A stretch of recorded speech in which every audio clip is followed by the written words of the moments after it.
Today, I want to show you a couple of quick and easy ways you can make sense of really large Excel spreadsheets when there's just so much data that you can't even fit it all in one view. So let's say we want to zoom in on some of the data here. Maybe we'll look at the hero name and their secret identity and which team they are a part of. So there are a few different ways we can do that. Down at the bottom right of the screen here, you'll notice this little slider that will let you zoom. You can either zoom in by hitting the plus or zoom out by hitting the minus button, or you can also just click on it and drag it in. So now we have larger data for us to view. You can also go ahead and click on the percent here, and it gives you this pop-up. And this pop-up lets you choose different options. You can choose a 200% to really zoom in. You can use fit selection to adjust the size of the screen to fit a number of cells that you might have highlighted.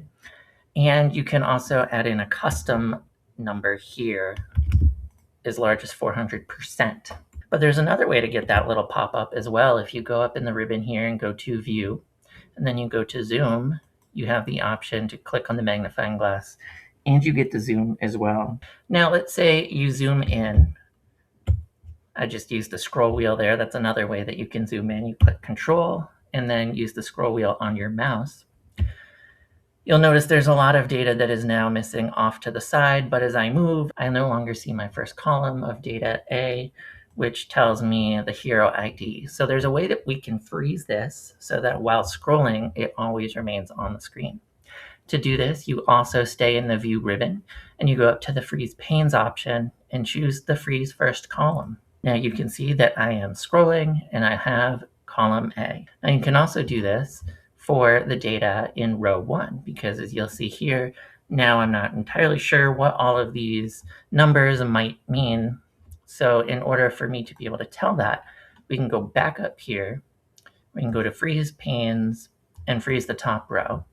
Now what this is going to do is it's going to unfreeze column A. It's now going to freeze row 1.